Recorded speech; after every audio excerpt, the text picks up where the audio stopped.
NDTV's Kashish has been doing some special investigation on what the master plan is throwing up there and how the draft master plan made as recently as February is throwing up a very lopsided process of land acquisition. Kashish, what do you have for us? Well, Vikram, in the last 2 years, Western UP has seen large amounts of land being acquired, especially along the Yamuna Expressway. Now, this is really the draft master plan of the Yamuna Expressway. What this shows in some detail is the extent of the raw deal that farmers have got and are likely to continue getting. What we're going to do is look at the key complaints by farmers and just who has benefit. Now, this stretch along here is the Yamuna Expressway, which is the 165-kilometer stretch, which connects Delhi to Agra and reduces the travel time to 2 hours only. Now, we can show you the extent of the project and the seemingly arbitrary way in which the rates were fixed. A whopping 58,000 hectares of land has been earmarked, most of it for development.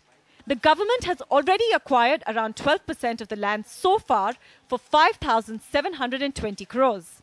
This land has been acquired from 2009 until now. But today, this land is worth at least 78,000 crores. Now let's take a look at some of the beneficiaries who are under attack from the farmers. In exchange for constructing the Yamuna Expressway, the government has given the JP Group about 6,000 acres, which is the largest chunk. Now, of this, 2,500 acres is prime land, as it's right along the expressway. They have also been given an additional 2,500 acres, which is the site for the Formula One track, part of the sports city that JP is making. Again, this is prime land, but it's being sold to JP at just 1,220 rupees per square meter. While the racetrack is expected to be ready by October this year, the first residential property will be completed in 3 years' time. But many parts of it are already up for sale. And the property here is being sold for around 18,000 rupees per square meter. But they bought this from the government for just about 350 rupees more than the price at which this land has been acquired from the farmer, which means that JP is selling it for 18 times that price. Protesters say that even if development costs are factored in, this is a steep difference. उस rate से खुश हैं? अजय खुश को हैं और बढ़ाने कह रहे हैं 15-20 लाख तो होने चाहिए बीघे के। दुनिया में देखो जाए का हवा हो रहा है, पर ये तो लूट लिए। सरकार बहुत गंदी है।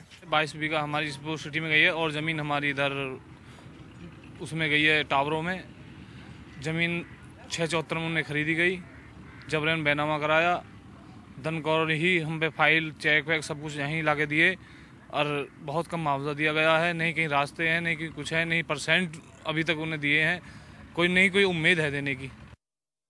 And here's another curious but stark variation.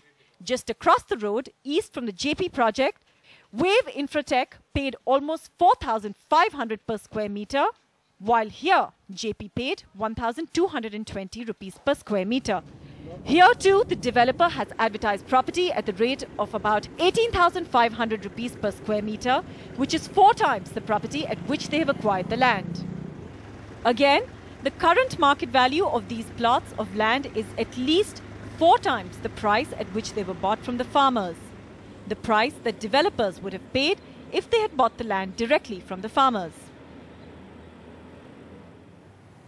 Now, there is still this entire area as per the draft master plan which needs to be acquired before it is put up for allotment. Now, this area in itself is more than 50,000 hectares of land. Now, in the face of spreading protests, Mayawati has refused to renegotiate, relook at her land acquisition policy. But as more and more details emerge, there's increasing criticism that it's not a land acquisition policy, but simply a land grab. NDTV's cricket app, Android and iPhone, fastest scorecard, special analysis, and much more. Download free. ndtv.com/apps.